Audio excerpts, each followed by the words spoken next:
بسم اللہ الرحمن الرحیم۔ حکم یہ ہے کہ جب بھی اپنے کسی قریبی کو قبر میں اتارا جائے تو جو اس کے گھر کے قریبی افراد ہوں گے وہ اس کی قبر پر مٹی نہ ڈالیں۔ امام صادق علیہ السلام کے ایک صحابی کا بیٹا فوت ہو گیا۔ امام علیہ السلام اس کے جنازے میں تشریف لے گئے اور کیا دیکھتے ہیں کہ جب جنازے کو قبر میں لٹایا گیا تو اس کا باپ اور اس کا والد آگے بڑھا اور اس نے چاہا کہ اپنے بیٹے کی قبر پر مٹی ڈالے۔ امام علیہ السلام نے اس کے کندھے پر ہاتھ رکھا اور کہا کہ تم اپنے بیٹے کی قبر پر مٹی مت ڈالو۔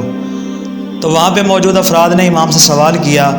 کہ آیا مولا یہ حکم فقط اسی ایک شخص کے ساتھ مخصوص ہے یا پھر ہم تمام افراد اس حکم میں شامل ہیں؟ تو امام علیہ السلام نے ارشاد فرمایا کہ تم میں سے جو کوئی بھی اپنے قریبی کو قبر میں اتارے اور اس کو دفن کرے تو اس کے لیے ضروری ہے کہ اس پر مٹی نہ ڈالے، بلکہ جو دیگر افراد وہاں پہ موجود ہوں گے وہ وہاں پر مٹی ڈالیں، اس لیے کہ جو قریبی اپنے کسی قریبی رشتہ دار کی قبر پر مٹی ڈالتا ہے تو اس سے اس کے دل سخت ہو جاتے ہیں، اور جب اس کے دل سخت ہو جائیں تو پھر وہ اپنے رب سے